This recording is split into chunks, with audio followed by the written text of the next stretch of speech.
Ako ay si Marco, isang nag-aaral sa gabi at laging dumadaan sa Colon sa Cebu City pauwi. Maraming beses ko nang narinig ang kwento ng mga nakawan at kababalaghan sa kalsadang ito. Pero hindi ko kailanman naisip na darating ang oras na ako mismo ang makakaranas. Isang gabi, bandang alas 11, pauwi na ako matapos ang mahirap na klase.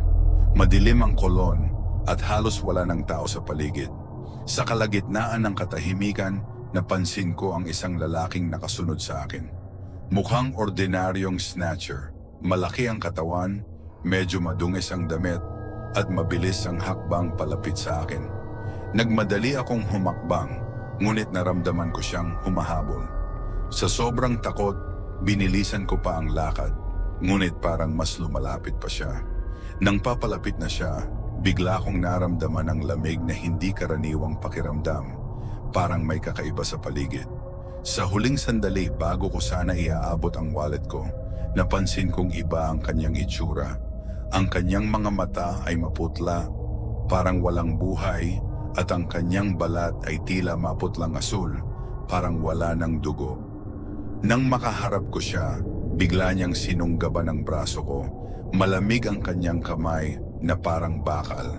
Sinubukan kong humingi ng tulong, ngunit walang boses na lumabas sa akin.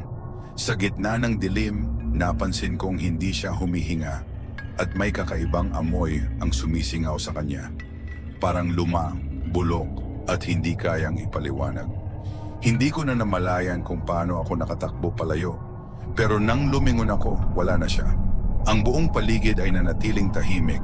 Walang bakas ng kung sino man ang nagmamasid sa akin.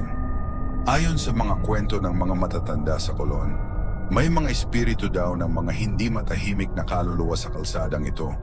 Mga snatcher na minsan nang nawala sa gabi at hindi na muling bumalik.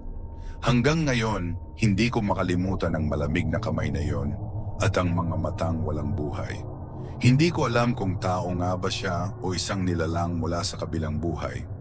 Pero isa lang ang sigurado ako, hindi ko na muling tatahakin ang Colon sa gabi, hindi na kailanman.